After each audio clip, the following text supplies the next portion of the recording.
Quando Freud ele começou a atender as pacientes histéricas na clínica dele, na época vitoriana, no século XIX, final do século XIX, início do século XX, as pacientes elas eram adultas, mas ele começou a perceber que muitas questões, muitas problemáticas que elas sofriam tinham a ver com a primeira infância delas, com traumas, fantasias relacionadas à primeira infância. Por que eu estou falando isso? Eu estou falando isso porque hoje eu estou querendo dizer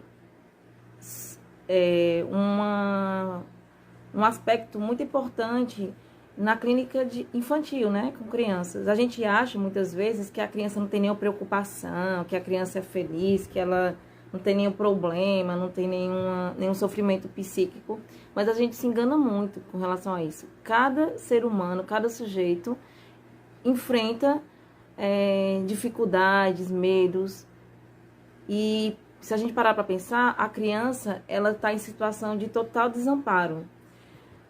Na verdade, quando a gente nasce, nós seres humanos, a gente tem a consciência da nossa finitude.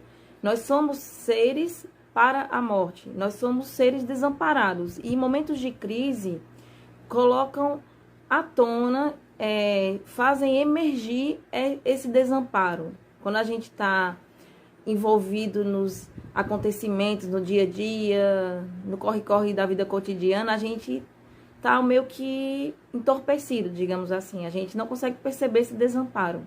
É quando esses momentos de crise acontecem que a gente percebe. A criança, se ela não tiver num ambiente acolhedor, um ambiente que proteja ela, a situação de desamparo de todo ser humano, para essa criança, é muito maior. Então, os medos da criança são reais, sim. Embora nem sempre o conteúdo desses medos, eles tenham relação com o que realmente de fato está acontecendo no ambiente onde essa criança está inserida. Por isso que a gente tem que ter um tempo para observar, para investigar. Mas, assim, o que é interessante saber é que, às vezes, a gente acha que a criança, que a gente, no nosso dia a dia, os pais, os educadores, os cuidadores, muitas vezes a gente está muito estressado com as coisas do dia a dia, com o estresse do cotidiano, né, com as dificuldades da vida real.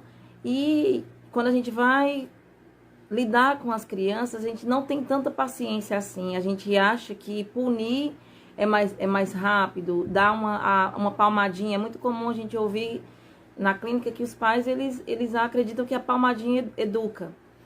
E eu queria dizer o seguinte: na verdade, não existe faculdade de ser pai e de ser mãe, né? A gente vai aprendendo isso no dia a dia, na prática. Mas a gente vai errando e vai tentando consertar nosso erro. O que é fato é que a gente sabe hoje em dia que quanto mais a gente cria uma criança com amor, claro, colocando regras, as crianças precisam de um ambiente que tenha regras precisas, que elas possam entender o que as pessoas ao seu redor esperam dela. Isso é importante. Mas quando a gente grita com a criança, a gente está fazendo com que, em vez de ela tenha respeito, ela vai ter medo, ela vai desenvolver outros tipos de medo. Sem falar que gritar, xingar, bater, em vez de fazer com que a criança se acalme, vai dar o efeito contrário, porque você não está ensinando o repertório comportamental, você não está ensinando o que a criança precisa fazer, você está querendo punir. E a punição para a criança, para ensinar um comportamento adequado, não é o recomendável, não é o mais importante. Quando a gente grita, a gente briga, xinga, bate, a gente vai fazer com que essa criança ela aumente aqueles hormônios que a gente já tinha falado, né? Cortisol e adrenalina. Então, em vez de ela ficar calma, ela vai ficar mais agitada, porque ela tá adrenalina, né? O sangue totalmente foi enviado para os membros, né? Para pernas e braços, para que a pessoa, no caso a criança, desenvolva o comportamento instintivo de lutar ou fugir. Então, como é que ela vai se acalmar? Não vai, ela vai ficar mais agitada. Então, além de que isso não ajuda no ensino de repertórios comportamentais adequados para a idade da criança, faz com que a criança vá entendendo aos poucos que um ambiente violento que amar significa punir ou amar significa bater. Então percebe como isso é contraditório? A pessoa que ama, essa pessoa ela não pode bater, né? E aí, para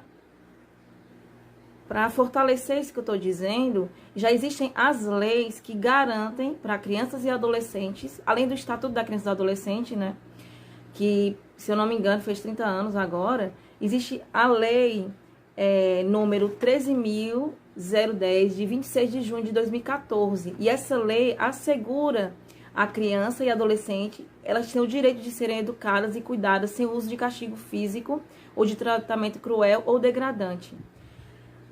Então, assim, além de a gente não poder fazer isso, porque a gente não vai estar ensinando os repertórios comportamentais esperados para a criança naquela idade, vai estar gerando crianças tímidas, crianças com medo, crianças inseguras. Ainda por cima, existe a lei que garante para a criança e para o adolescente que ele seja cuidado, que ele seja educado num ambiente onde não existam castigos físicos, tá? Então, assim, isso é garantido para as crianças e adolescentes, né? Então, cuidadores, educadores, pessoas que estão em contato com a criança e percebem que ela está sendo vítima, que ela está em situação de vulnerabilidade social, ela está em situação de risco, né?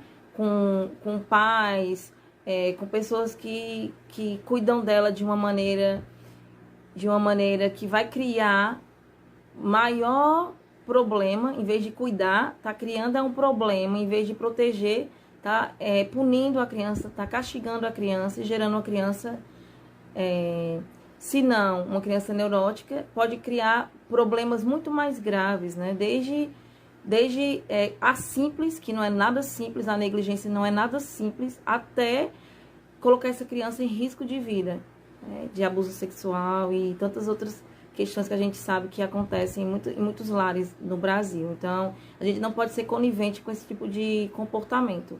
Pai e mãe, se você está muito estressado, se você está se sentindo com muita raiva, procure ajuda, né? Não tente esconder, empurrar para debaixo do tapete a sua angústia, o seu estresse, né? E observe suas ações, observe suas reações, observe a forma como você cuida dos seus filhos, se você não está agindo de uma forma violenta.